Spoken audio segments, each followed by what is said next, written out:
ትዝታ ዛራዳ አበነው የሚያስጠራኝ ጀበለው መንገድ ለመንገድ አበነ ማረቸመነው። ባለፈው ሳምንት የመጀመሪያዎቹ የገነት ጦር ትምህርት ቤት ምልምሎች በኋላም ጥቁር አንበሳ የሚል ስያሜ ይዘው ሀገራቸውን ሊታደጉ ለጦር ስልጠና ከየቤታቸው የወጡበትን 9ኛ ዓመት ምክንያት አድርገን በጊዜው በለጋ ዕድሜያቸው በጦርነቱ ተሰልፈው ስለተዋጉት ስለቆሰሉትና ስለተሰዉት የጥቁር አንበሳ ወጣቶች ገድል አነሳስተን ነበር። ዛሬ ደግሞ ከጥቁር አንበሳ አባላት መካከል አንዱ የነበሩትና የገነት ጦር ትምህርት ቤት ተመራቂ የነበሩት ኮሎኔል ዳዊት ገብሩ በመጽሐፋቸው የሰጡትን ምስክርነት እናስደምጣችኋለን። በማኅበር ተደራጅቶ መርሃ ግብር ተልሞ የውስጥ ደንብ አውጥቶ ትግል ማካሄድ በጥንት ጊዜ ባይኖርና አሁን ዘመን አመጣሽ ቢመስልም ፋሺስት ኢጣሊያ ኢትዮጵያን ከያዘች በኋላ ህቡ ድርጅቶች መቋቋማቸውን ብዙዎች የሚያውቁት አይመስልም። ወጣት ባላባቶች፣ የተማሩ ወጣቶችና ወጣት መኮንኖች እንዲሁም ማዕከለኛ ዕድሜ የነበራቸው ሌሎች አገር ወዳዶች በግርግር ኢጣሊያ አገር ብትይዝም ፋታ ሳይሰጧት ሊቋቋሟት ወስነው ውስጡን ተደራጁ። ከእነዚህ ድርጅቶች ይበልጥ የታወቀው የጥቁር አንበሳ ማኅበር ቢሆንም በሌላ ስም የተደራጁ ብዙዎች ነበሩ። ኢጣሊያ በማርሻል ባዶሊዮ አበጋዝነት በ27 ሚያዝያ 1928 አዲስ አበባን ስትይዝ ብዙዎች ወጣቶች በሸዋና በምዕራብ ኢትዮጵያ ተበትነው በዱር በገደሉ ለመታገል ወሰኑ። ዮሐንስ ሳኦሜር ጄባሽያን የኢትዮጵያ ጮራ የሚባል ህቡ ጋዜጣ እያዘጋጀ ቅስቀሳ ሲያደርግ፣ ብላታ ኪዳነ ማርያም አበራ ደግሞ የኢትዮጵያ ሴቶች ማኅበር አቋቁመው የቻለው ዱር ወጥቶ እንዲዋጋ ያልቻለው በውስጥ አርበኝነት እንዲታገል በመምከር የየበኩላቸውን አስተዋጽኦ አድርገዋል። ይህ የሚያሳየው ወጣቱ በመኳንንቱ ገልባጣነት ተስፋ ቆርጦ ስለነበረ ትግሉ ኢጣሊያን በማባረር ብቻ ሳይወሰን የሥርዓት ለውጥም እንዲመጣ ፍላጎት ነበረው። ለዚህ ነበር ለምሳሌ የሆለታ ልጆችና ሌሎች የተማሩ ወጣቶች ተጠራርተው የይሁዳ አንበሳ ሳይሆን የጥቁር አንበሳ ማኅበር የተባለውን አቋቁመው መር የጥቁር አንበሳ አባላት ስለሆኑ ቁጥራችን 300 ያህል ሆኖ ነበር። ማኅበሩ የላይኛውና የታችኛው ምክር ቤት በሚል ድልድል ተቋቁሞ ተግባሩን በበላይነት የሚመራ ፕሬዚዳንት በድምፅ ብልጫ አቶ ይልማ ደሬሳ ተመረጠና የጦሩ አዛዥ ሌተና ኮሎኔል ክፍሌ ነሲቡ እንዲሆን ስምምነት ተደርጎ ጠቅላላው አመራር በሥነ ሥርዓት ከተደራጀ በኋላ ነበር ወደ ምዕራብ ጉዞአችንን የቀጠል ነው። ለቀምት እንደ ገባን የኃይል አዛዥነቱ ለሌተና ኮሎኔል በላይ ኃይለ አብ ተዛውሮ ክፍሌ ነሲቡ አባል ሆነ። አቶ ይልማ ደሬሳም በዶክተር ዓለም ወርቅ ተለውጦ ከፕሬዝዳንትነት ተሻረ። ለቀምት በነበርንበት ጊዜ በጠላት ወረራ ጊዜ የ40 ዓመት ጎልማሳ የነበሩት ብላታ በኋላ ደጃዝማች ታከለ ወልደ ሐዋርያትም በትውልድና ባላባትነት ላይ የተመሠረተ መንግሥት ተወግዶ በምትኩ አንድም የሕገ መንግሥታዊ ንግሥና አንድም የሪፐብሊክ ሥርዓት መቋቋም አለበት የሚል ጽኑ እምነት ነበራቸው። ሌሎቻችን የተውነውን የለውጥ ምኞት እሳቸው ግን እስከ መጨረሻው አምነውበት በኋላ ላይ ለዚያው ዓላማ ከቀዳማዊ ኃይለ ሥላሴ ወታደሮች ጋር በጀግንነት ሲታኮሱ በክብር ማለፋቸው የሚታወስ ነው ይላሉ ኮሎኔል ዳዊት ገብሩ በመጽሐፋቸው። ባለፈው ሳምንት የጥቁር አንበሳ ጦር ቡነያ ላይ 3 የፋሺስት ኢጣሊያ አውሮፕላኖች ማቃጠላቸውን ተጨዋወተን ነበር። ስለዚሁ ዘመቻም ኮሎኔል ዳዊት ገብሩ ምስክርነታቸውን እንዲህ ሲሉ ይሰጣሉ። ሙሶሎኒ ምዕራብ ኢትዮጵያ በቶሎ እንዲያዝና የዚያኑም ያህል ፈጥኖ እንዲሰለጥን ኢትዮጵያን መያዙን ለዓለም ለማብሰር ተቻኩሎ ስለነበረ የኢጣሊያውን መንግሥት እንደራሴ ማርሻል ሩዶልፎ ግራዚያኒን ያጣድፈው ነበር። ኢጣሊያውያን መሆናቸውን የዙሪያ ባላባቶችና መኳንንት ለኢጣሊያ ለመግባት መወሰናቸውን እንዲሁም የራስ ምሩ አቋም በቅጡ ባለመታወቁ ከባላባቶቻቸው ሐሳብ ለመለየት አለመፈለጋቸውን ደጃዝማች ሀብተ ማርያም ገለጹልን።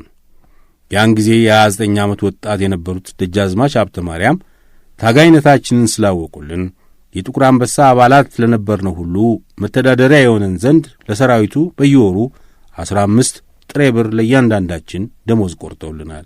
እኛም በአስቸኳይ ተሰብስበን አንድ አነስተኛ ቡድን ወደ ቡነያ ሄዶ የመጡትን ኢጣሊያውያን በጀቢሉ እጃቸውን እንዲሰጡ እምቢ ካሉም በኃይል እንዲደመሰሱ መክረን ለጦሩ አዛዥ ለሌተና ኮሎኔል በላይ ኃይለ አብ ትእዛዝ ተሰጠ። የጥቁር አንበሳ ማኅበር ምክር ቤት ከደጃዝማች ሀብተ ማርያምና መኳንንቶቻቸው ጋር እስከ እኩለ ሌሊት ድረስ ሰፊ ክርክር ካደረገ በኋላ ኮሎኔል በላይ ኃይለ አብ 4 የሚያምናቸውን መኮንኖች ሻለቃ ሳሙኤል ይገዙን፣ ሻምበል መሸሻ ገብሩን፣ ሻምበል አስፋ ወልደ ሰማያትንና መቶ አለቃ ማሞ ያረጋልን ይዞ ከንጋቱ 12 ሰዓት ላይ ቡነያ ደረሰ። ኮሎኔል በላይ እጃቸውን እንዲሰጡ ቢያዝ የኢጣሊያኑ ወገን ተኩስ ከፍቶ መቶ አለቆቹ አስፋውና ማሞ ያረጋል ቆሰሉ። በተከተለው ውጊያ ኢጣሊያውያኑ መኮንኖች በሙሉ አለቁ። በራሪዎቻቸውም መሬት ላይ እንዳሉ ተቃጠሉ። አብረዋቸው የነበሩት የታላቁ ጀግና የቢትወደድ መኮንን እንደምሰው ልጆች ደረጀ በኋላ ደጃዝማችና ከበደ በኋላ ሊቀ መኳስ እንዲሁም ቄስ ቦሬሎ ሜካኒኮና አውግስቲ ከበራሪዎቹ ርቀው ስለነበር አመለጡ። ከጥቂት ቀናት በኋላ ደጃዝማች ሀብተ ማርያም ባላባቱ በእኛ ላይ ክስና ስሞታ አቀረቡ። በእነዚህ ሰዎች አድራጎት ምክንያት የምንጎዳው እኛና ቤተሰቦቻችን ነን፣ ስለዚህ አገሩን ይልቀቁልን ብለው ሹማምንቶቻቸው ስላመለከቱ እሳቸውም ከእነሱ ፈቃድ መውጣት ስላስቸገራቸው እንድንለቅ አዘውን ወጥተን ሄድን። ስንሄድ ግን በደጃዝማች ላይ ተንኰል ሠራንባቸው። ይኸውም ልንነሣ አንድ ቀን ሲቀረን ከውስጣችን አንዱን በቀድሞ ልማድ መሠረት በስንጥቅ መቃ ጦማራ ሲዘን ከአዲስ አበባ እንደ መጣ ድንገተኛ ደራሽ አስመስለን ተቀበልነው። በነገራችን ላይ በዚያ ዘመን ከዚያ በፊት ፖስተኛ ጦማር አድራሽ ነበር የሚባለው። ጦማር ፖስታ ማለት ነው። በዚህም አኳኋን አስመስለን ያዘጋጀነውን ደብዳቤ ቃሉ እንዲህ የሚል ነበር። ለጥቁር አንበሳ ማኅበር ለቀምት፣ በቅርቡ ቡነያ ላይ ያደረጋችሁትና በጠላት ላይ ስላደረሳችሁት ጉዳት በጣም ደስ ብሎናል። በአዲስ አበባ ዙሪያ የሚገኙትን አርበኞች መንፈስ ሊያነቃቃ ችሏል። በአዲስ አበባ ዙሪያ በምናደርገው ትግል ደጃዝማች አበራ ካሳ ወንድማቸው ደጃዝማች አስፋወሰን ካሳ በእንጦጦ በኩል፣ ደጃዝማች ፍቅረ ማርያም በሾላ፣ ባላምባራስ አበባ አረጋይና ሻለቃ መስፍን ስለሺ በየካ ሚካኤል አድርገው ገብተው የጠላትን ኃይል ክፉኛ በማጥቃት ላይ ናቸው። እግዚአብሔር ቢረዳን በቅርብ ቀን አዲስ አበባን እንይዛለን። እንደ ተፈጸመልንም የምሥራቹን እንልካለን። ደብዳቤው እንደ ተነበበ የወታደሮቹ ሚስቶችና ሌሎች እልልታውን አቀለጡት። የምሥራቹን ለደጃዝማች ሀብተ ማርያም ላክንባቸው። እሳቸውም ደስ ብሏቸው ማቅማማታቸውን ትተው ክረምቱን ግንቢ እናሳልፍ ዘንድ ፈቀዱልን።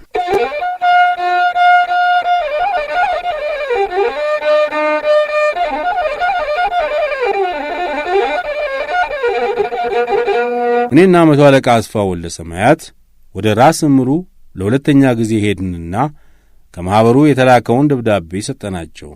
ስለ ሁኔታውም በቃል አስረዳናቸው። ራስ እምሩ አላመነቱም።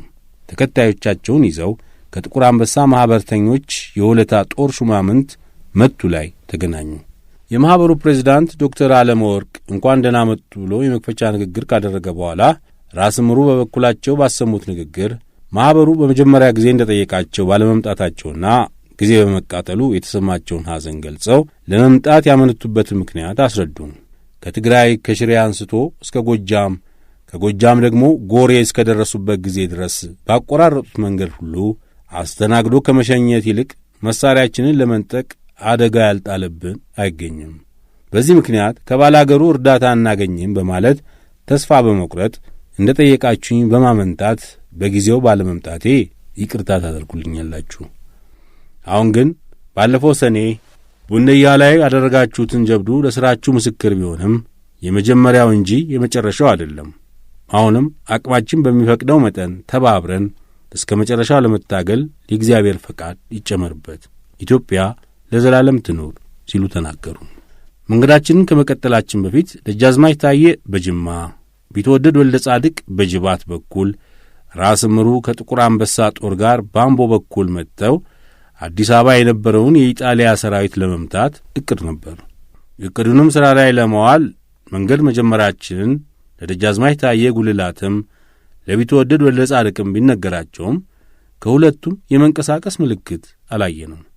ስለዚህ ዴዴሳ ሳይያዝ ለመሻገር ተቻኩለን ገስግሰን ጉይ ስንደርስ ሽሽግ የአገር ባንዳ ጦር ፊት በደረሰ ጓዳችን ላይ አደጋ ጥሎ አመለጠ። በዚሁ አደጋ የሞቱት ጀግኖች ሻምበል ሳሙኤል ይገዙና መቶ አለቃ አስፋው ወልደ ሰማያት ነበሩ። ሌሎች መኮንኖች መቶ አለቃ ማቲያስና የኤልማ መንገሻ ታናሽ ወንድም ንጉሴ እንዲሁም ሻለቃ በሉ ደገፉ ይሄኛው በጨረፍታ ራሱን ተመቶ ቆሰሉ። ንጉሴ 4 ጥይት ደረቱ ውስጥ ገብቶበት ነበር። እሱንም ወይዘሮ ስንዱ ገብሩ፣ ወይዘሮ ጽጌ መንገሻና አቶ ሁሩይ ደከመን ሳይሉ አከሟቸው። ከዛ ቀደም ብሎ እኔ ዳዊት ገብሩ፣ ሻምበል አሰፋ ተድላና ሻለቃ ዘገየ ወልደ ጊዮርጊስ ሆነን በውድቅት በባትሪ የሟቾቹን ሬሳ በወታደሮች አስነስተን በአቅራቢያው በነበረው ቤተ ክርስቲያን ቀብረን አደርን። በነጋታው ምክር ተደርጎ ወደ ለቀምት መሄዱ ከጥቅሙም ጉዳቱ ማመዘኑን ስለተረዳን ወደ ጅማ ስንሄድ ጣሊያኖች ሰምተው ኖሮ አውሮፕላን እያንዣበበ ይሰልለን ነበር። ቦምብ እየጣሉብንም በቀን መጓዞን ብንተውም ከጠላት ጋር የተመሳጠረ ባላባት የምንገኝበትን ቦታ በጢስ በመጠቆም በአውሮፕላን አደጋ እያስጣለ አስቸገረን። ይሁን እንጂ እንደዚህ አይነቶቹን የጠላት ተባባሪዎች ባላገሩ ከብቶቻቸውን እየነዳ ስለቀጣቸው ድርጊታቸውን አቆሙ። አጋሮ ስንደርስ ጣሊያኖች ጅማን ይዘዋል። ስለዚህም እንዳሰብነው ጅማ ለመግባት አልቻለም።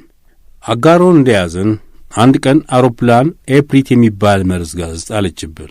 ማረብ እያረጠብን አፋችንን ስለምንሸፍንና አፋፍ ላይ ስለምንጠለል አልፎ አልፎ ሰውነታችን ከመላላጡ በስተቀር በሕይወታችን ላይ ጉዳት አልደረሰም ነበር። ካጋሮ በኋላ ቦንጋ ከመያዟ በፊት ተሽቀዳድመን ለመያዝ ወሰንን። ብዙ ነፍጠኛ ከነበራቸው ደጃዝማች ታዬ ጋር በቅድሚያ ንግግር ስለነበረን ወደዚያ ስንጓዝ ከወለጋ ዱረኔ፣ ጉማና ጅማ የሸሸ ሴቱም ወንዱም መነኩሴውም እየተተለተለ መጣ። ማታውኑ ጌራ ከመድረሳችን በፊት ብላታ ታከለ ወልደ ሐዋርያት መጥተው ነበርና እናንተ ወደ ጦርነት የምትሄዱም አትመስሉ፣ ይህ ሁሉ ጓዝ ምን ያደርጋል ብለው ራስ ምሩን ጠየቋቸው። እሳቸውም ለአገር እንዋጋለን ስንል ሕዝቡን ባረመንያ እናስፈጀውም ሲሉ መለሱላቸው። ደጃዝማች ታከለ ወልደ ሐዋርያት እዚያው ተለይተው ሲቀሩ ፊታውራሪ አጥናፍ ሰገድ ወልደ ዮሐንስ፣ ቀኛዝማች ደጀኔ እርገጤ፣ አቶ ውብሸት፣ ከንቲባ ጠና ጋሻው በሀብቴ፣ ቀኛዝማች ካሳ አባውቃው፣ ጠበቃው አቶ ሽፈራው፣ ቀኛዝማች መንግሥቱ ወልደ ዮሐንስና ሻምበል ብዙአየሁ ወልደ ዮሐንስ ከእኛ ጋር ተቀላቀሉ ይላሉ ኮሎኔል ዳዊት ገብሩ በመጽሐፋቸው።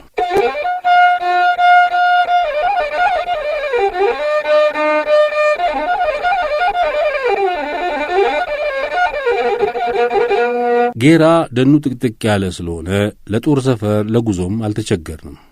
ነገር ግን ሰላይ እየተከተለ ያደርንበትን ስለሚጠቁምብን አንድ የጠላት ክፍለ ጦር ተከትሎን ኖሯል። ጌራ እንዳደርን ጠዋት ከሻምበል ላቀው ሀብተ ሚካኤል ጋር ሆነን መሃል ሜዳ ከአንድ ግራር ስር ተጠልለን እንደ ተቀመጥን አንዲት አውሮፕላን መጣች። የጥንቃቄ ምልክት ጥሩምባ ተነፋ። እኛ ቦታችንን አልለቀቅንም። ምክንያቱም ወደ ሜዳው ብንወጣ ቦምብ ሊጥልብን መትረየስም ሊተኩስብን ስለሚችል። አውሮፕላኗ እንደ ተመለሰች የመረጃ ክፍላችን ሳያቀው ድንገት የከበበን ጦር በመትረየስና በመድፍ ተኩስ ከፈተብን። የመድፉ ጥይት ጩኸት ስለሚያስተጋባ ዙሪያውን የተከበብን የመሰለው አንዳንዱ ከመሳሪያው ሳይገናኝ ባላገር ያረደው የገፈፈው ብዙ ነበር።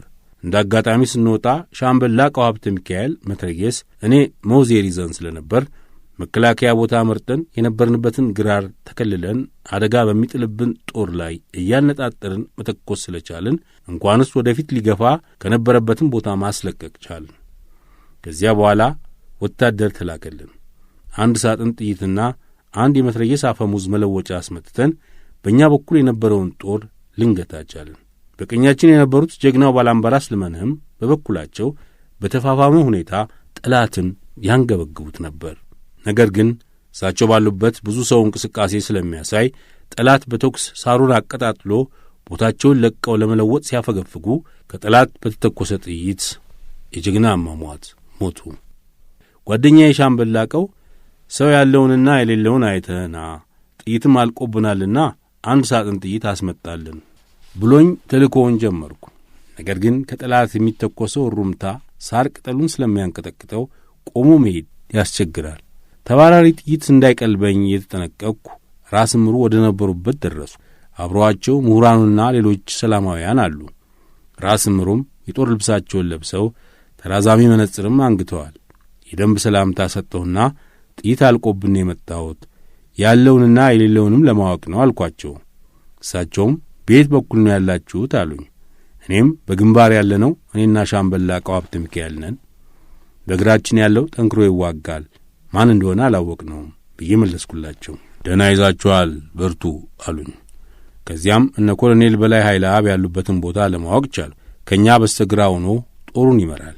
የሚያስደንቅ አኳኋን ይዋጋና ያዋጋ ነበር። አንዳንድ የሰንሰለት መልእክት መላላክ የቻልነውም ከዚህ ጊዜ ጀምሮ ነው።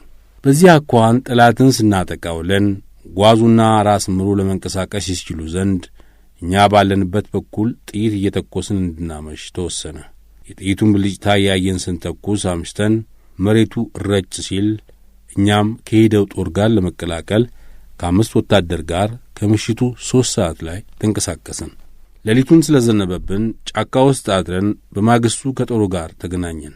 በጉዟችን ላይና ጌራ ላይ ጣሊያን መሳሪያና ጥይት የሰጠው ባላገር እያደፈጠ ይተኩስብን ስለነበር ወደ ኋላ የቀረውን ጓዝ ለማሳለፍ ስንል ጥግ እንዳያዘን መተኮስ ያዘን።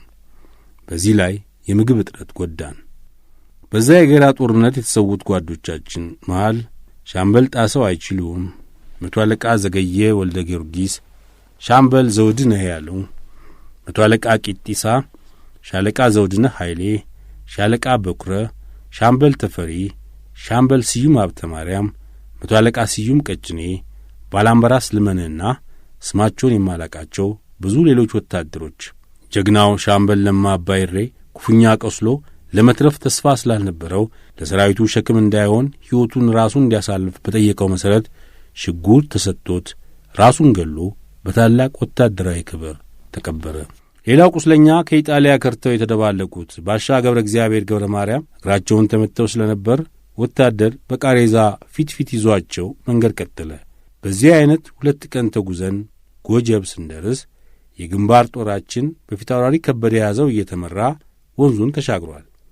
ነገር ግን ኮሎኔል ሚኒቲ ሳይታሰብ 2 ወይም 3 ሹምባሽና ሞንጣዥ አስከትሎ ወደ ራስ ምሩ ብቅ አለና ሰላምታ ሰጥቶ በፈረንሳይኛ ክቡር ራስ ጦርነቱ አልቋልና እኔም በርሶ ላይ እምነት ስላለኝ መሳሪያ ሊያስኩም እጆን ይስጡ አላቸው። እኛም እንበለው እንያዘው አልናቸው። ራስ ምሩ ግን በሥነ ሥርዓት ያለው ወታደር ለሰላም የመጣን ሰው አያጠቃምና እሱ ከወንዝ ወዲያ ማዶ እኛ ወዲህ ማዶ ሆነን እንነጋገራለን ብለው በዚሁ ተስማማን። የሚኒቲ ጦር በጣም አነስተኛ ስለነበረ እንድንነቃበት አልፈልግም።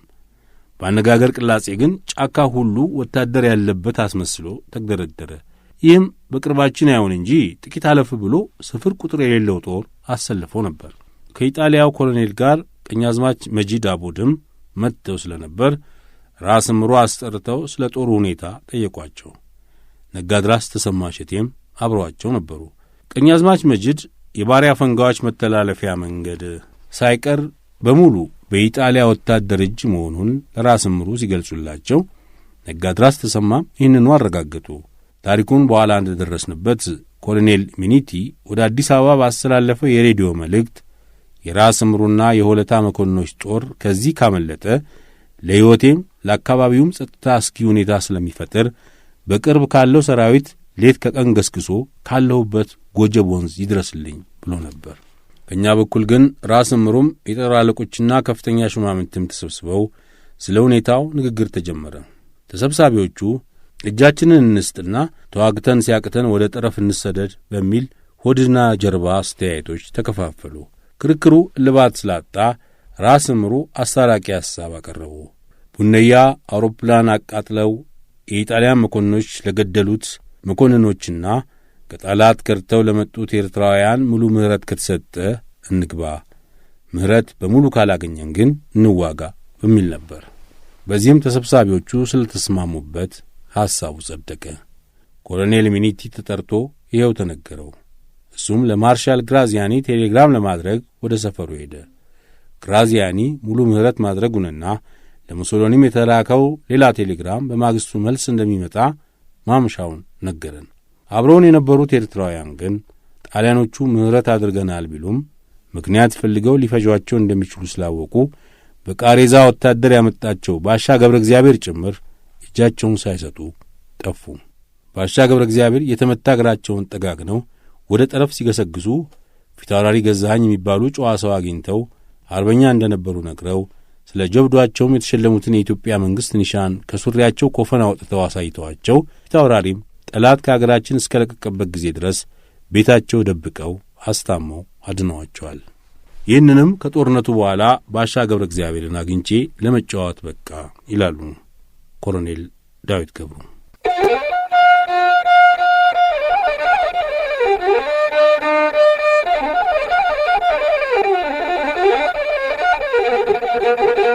በነጋታው የመጣው የኢጣሊያ ረዳት ጦር በዙሪያችን ተኩስ ከፈተ። የኮሎኔል ሚኒቲ ወታደሮች ገላጋይ ሆነው ተኩሱን አስቆሙት።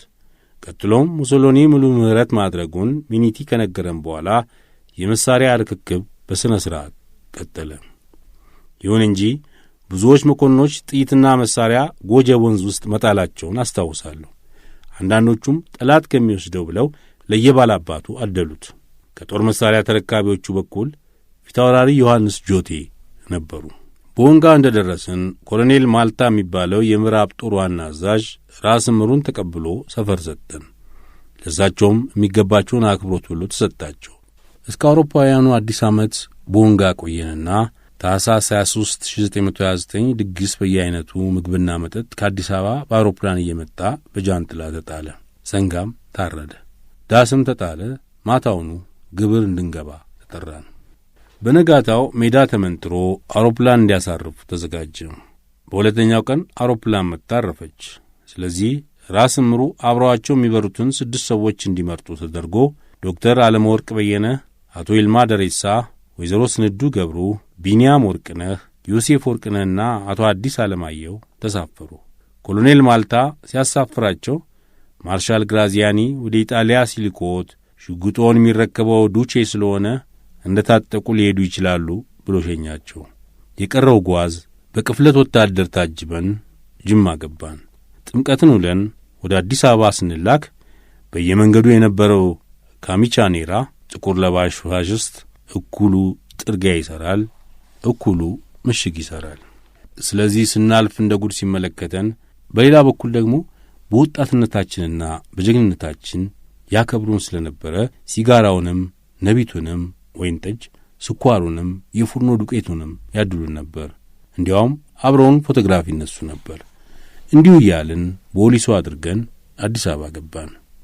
ወስደው ጃን ሜዳ ፈሰሱን። በዚያን ሰዓት በግልጽና በመልካም ሁኔታ መጠጥ በሳጥን ይዞ የተቀበለን የኋላ ኋላ የማስታወቂያ ምክትል ሚኒስትር ሆኖ በታኅሳስ 1953 የመንግሥት ግልበጣ ሙከራ ጊዜ የተገደለው አቶ አምደ ሚካኤል ደሳለኝ ነበር። ጃን ሜዳ ላይ በፀሐይ ስንንቃቃ ውለን ወደ ማታ ላይ ወደ የዘመዶቻችን ሄድን። በማግስቱ መጥተን የመዘዋወሪያ ፈቃድ እንድናስወጣ ለዚሁም 2 ፎቶግራፍ ይዘን እንድንመጣ ታዘዝን። በየተገኘው ታክሲ ቤታችን ገባን። ጎረቤቶቻችን እራት አመጡልን። በማግስቱ ከማርሻል ግራዚያኒ የኢጣሊያ መንግሥት እንደራሴ ፊት ቀርበን የኢጣሊያ መግባታችንን በፊርማችን እንድናረጋግጥ ተጠራን። ከራስ ምሩ ጋር የነበርነው ወታደሩም ጀሌውም ተሰብስበን ላይ ግቢ ገባን። ከሸዋ የገቡም ነበሩ። አስቀድመው ለጠላት የገቡትና ታማኝነታቸው የታወቀው ራስ ኃይሉ ተክለ ሃይማኖት፣ ደጃዝማች አያሌው ብሩ፣ ደጃዝማች አመዲ አሊ፣ ደጃዝማች ተስፉ፣ ነጋድራስ አፈወርቅ፣ ጸሐፌ ትእዛዝ ወልደ መስቀል፣ ደጃዝማች መንገሻ ውቤና ሌሎችም ከኢጣሊያ መኮንኖች ጋር በክብር ቦታ ቆመዋል። ማርሻል ግራዚያኒ ወደ አዳራሹ ሊገባ ሲል የክብር የሰልፍ ሙዚቃ ከተመታለት በኋላ ዘው ብሎ ገብቶ ቁርጥ ያለ ንግግር አሰማ። ዛሬ የእጅ ሰላምታ የማልሰጣችሁ አለ ፋሽስቱ። ጊዜ ላለማጥፋት ነው። ጊዜ ብርቅ ነው። የኢጣሊያና የኢትዮጵያ ጦርነት በ6 ወር አይደለም የተፈጸመው። ኢጣሊያ ያሰበችው፣ የወጠነችው፣ የተዘጋጀችው ከ40 ዓመት ጀምሮ ነው። ዛሬ እዚህ አዳራሽ ውስጥ የሰበሰብነው ከራስ ምሩ ጋር የዘመቱትን መኳንንትና የወለታ መኮንኖች ለኢጣሊያ መንግሥት መግባታቸውን ለማስፈረም ነው። ራስ ምሩና አብረዋቸው የነበሩት መኮንኖች የገቡት ወደው አይደለም። አንድ ሰው የውሃ ሙላት ይዞት ሲሄድ ለመዳን ሲል ባጠገቡ ያገኘውን ሳርም ሆነ ቅጠል ጨምድዶ እንደሚይዝ ሁሉ እነሱም ግድ ሆኖባቸው ተቸግረው ተጨንቀው ነው የገቡት። የቀሩት ራስ ደስታ ዳምጠውና ደጃዝማች ገብረ ማርያም ናቸው። እነሱም በቅርቡ እጃቸውን ይሰጣሉ። ባይሰጡም በጦር ኃይል ይደመሰሳሉ። አሁን ልናሳስባችሁ የምንፈልገው ሁላችሁም ወደ የትውልድ አገራችሁ እንድትገቡ ነው። ነገር ግን መሬት አለም ብላችሁ እንዳታስቸግሩ በማለት ንግግሩን ደመደመ። ሁሉም ስሜቱ ተለዋውጧል። ወንድሜ መሸሻ ገብሩ ወይ ዛሬ አንድ ቦምብ ቢኖረኝ በኒሻን የተንቆጠቆጠው ደረቱ ይመች ነበር ለማፈንዳት ሲል አመሸ። ምንም ያህል ሳይቆይ የልቡ ነገር እንደ ትንግርት ሆነ። የካቲት 12 ዕለት አብርሃም ደቦጭና ሞገስ አስገዶም የምኞቱን አደረሱለት ይላል። የካቲት 12 አደጋ ከተፈጸመ መኳንንት ጋር የነበሩት 62 የሁለታ ልጆች ተፈርዶባቸው ተረሸኑ። የተገደሉት ተገድለው የተቀሩት ከያሉበት እየተያዙ ወደ ተለያየ ቦታ ወደ ደናኔ ሶማሊያ፣ ዳህላክ፣ ናኩራ ተወሰዱ። ከፍተኛ መኳንንት ወደ ኢጣሊያ ተላኩ። ራስ ስዩም፣ ደጃች አመዴ፣ ራስ ገብረሕይወትና ሌሎች ሹማምንትና ወይዛዝርት ወደ ኢጣሊያ አገር ተወሰዱ። ግድያውና እስራቱ በትእዛዝ ወደ የጠቅላይ ግዛቱ ተዛመተ። በየካቲት ሚካኤል አደጋ ምክንያት ተይዘው ከታሰሩት ውስጥ የማስታውሳቸው ዶክተር አለመወርቅ በየነ የጥቁር አንበሳ ፕሬዚዳንት፣ ሌትና ኮሎኔል በላይ ኃይለ አብ የጦሩ አዛዥ፣ ሌትና ኮሎኔል ክፍሌ ነሲቡ፣ ሌትና ኮሎኔል ተሰማ በሻህ፣ ሻለቃ ዘውድነህ ኃይሌ፣ ሻለቃ ደስታ ወልደ ኢየሱስ፣ ሻለቃ አሰፋ አድማሱ፣ ሻለቃ ማቲያስ ገመዳ፣ ሻምበል አሰፋ ተድላ፣ ሻለቃ ጣሰው አይችሉም፣ ሻለቃ ተክለ ብርሃን ደሳለኝ፣ ሻምበል ላቀው ሀብተ ሚካኤል፣ መቶ አለቃ ዘገየ ወልደ ጊዮርጊስ፣ ሻምበል ምትኬ ደስታ፣ መቶ አለቃ መሸሻ ገብሩ፣ መቶ አለቃ አሰፋ በዙ፣ ምክትል መቶ አለቃ ስዩም